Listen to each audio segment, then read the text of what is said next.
இல்ல குழந்தையே, நீண்ட நாட்கள் கழித்து உன்னுடைய குல தெய்வத்திடமிருந்து உனக்கான ஒரு செய்தி வந்திருக்கின்றது.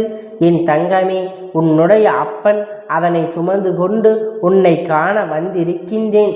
என் தங்கமே, அது உன்னுடைய வாழ்க்கை சம்பந்தமான விஷயமாக இருப்பதனால் அப்பன் இப்பொழுது உன்னிடத்தில் ஓடி வந்து அதனை சொல்லிவிட வேண்டும் என்று நினைத்து வந்திருக்கின்றேன்.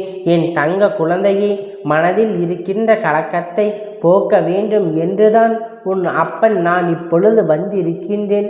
என் தங்கமே, உன்னுடைய குல தெய்வம் எப்பொழுதுமே உன்னை காத்து கொண்டு இருக்கின்றார்கள். அவர்களுக்கு உன்னை பற்றி உன்னுடைய வாழ்க்கை பற்றியும் ஏதேனும் ஒரு சங்கடம் நீண்ட நாட்களாக இருந்து கொண்டுதான் இருக்கிறது போல இப்பொழுது அதற்கு ஒரு தீர்வினை கொண்டு வந்து உன்னிடத்தில் தெரிவிக்க வேண்டும் என்று வந்திருக்கிறேன். நீ நினைக்கலாம், அப்பன் என்னுடைய குல தெய்வம் என்னிடத்தில் நேரிலே வந்து என்னுடைய கஷ்டங்களுக்கு தீர்வினை கொடுக்காமல் ஏன் உங்கள் மூலமாக வந்து என்னிடம் பேசிக்கொண்டு இருக்கின்றது என்று. என் தங்கமே, உன்னுடைய குல தெய்வத்திற்கு நன்றாக ஒரு விஷயம் புரிகின்றது. இந்த அப்பன் எப்பொழுதும் உன்னோடு பேசிக்கொண்டு இருக்கின்றேன் என்றுதான் அவர்கள் என்னிடத்தில் உன்னுடைய விஷயத்தை சொல்லி இருக்கின்றார்கள் அல்லவா? உன்னுடைய குல தெய்வம் அதனை கண்டு மனமகிழ்ச்சி அடைகின்றது.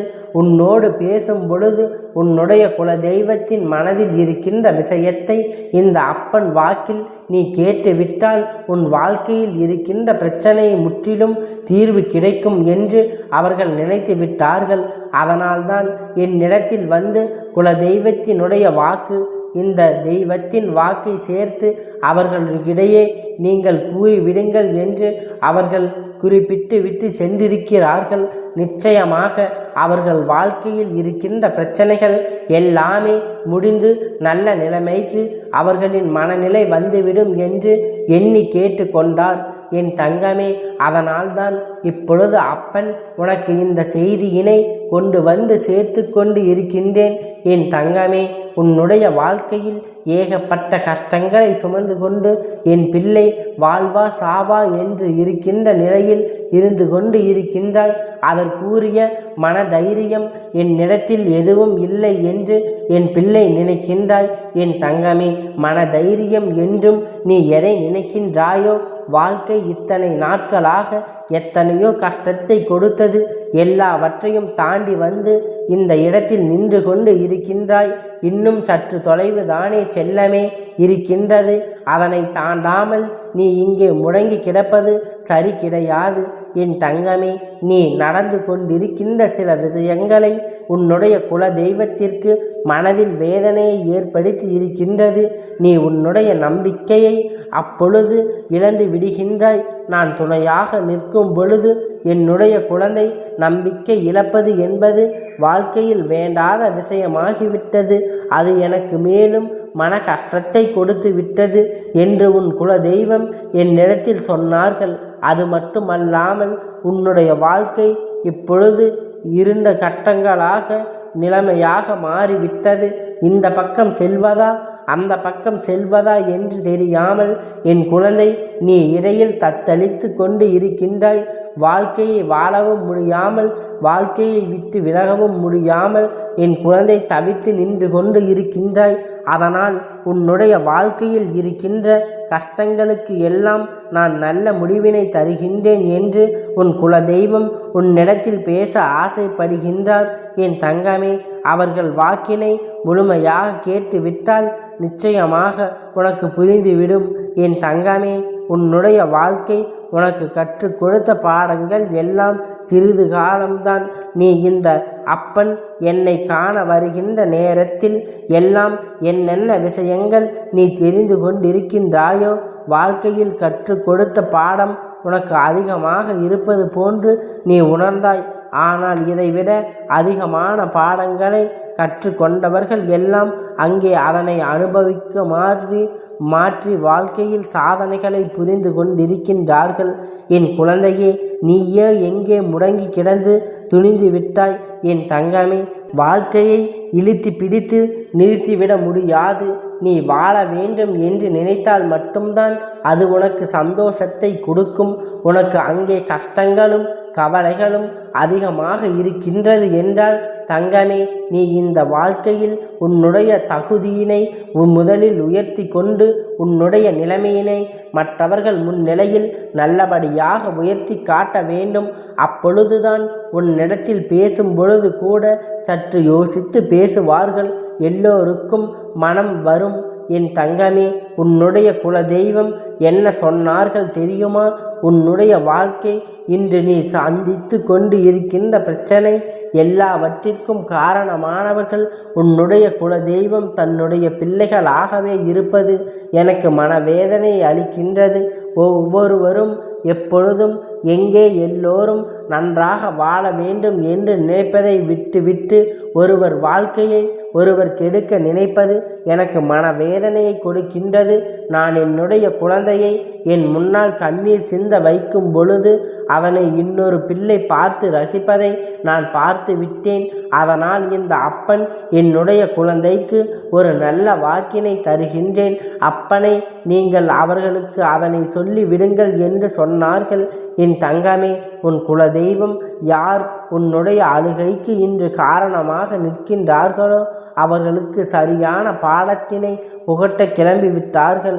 அது மட்டுமல்லாமல் உன் கண்களில் இருந்து வருகின்ற கண்ணீரை இனி அவர்கள் பார்க்க மாட்டார்கள் என்று சொல்லி இருக்கின்றார்கள். உன்னுடைய கண்ணீரை துடைப்பதற்காகத்தான் எல்லா வேலையையும் நான் செய்ய போகின்றேன். அவர்களுக்கு அதனை சொல்லி விடுங்கள். மேலும் மேலும் இதனை பற்றி நினைத்து வேதனைப்பட்டு கொண்டு இருக்க வேண்டாம்.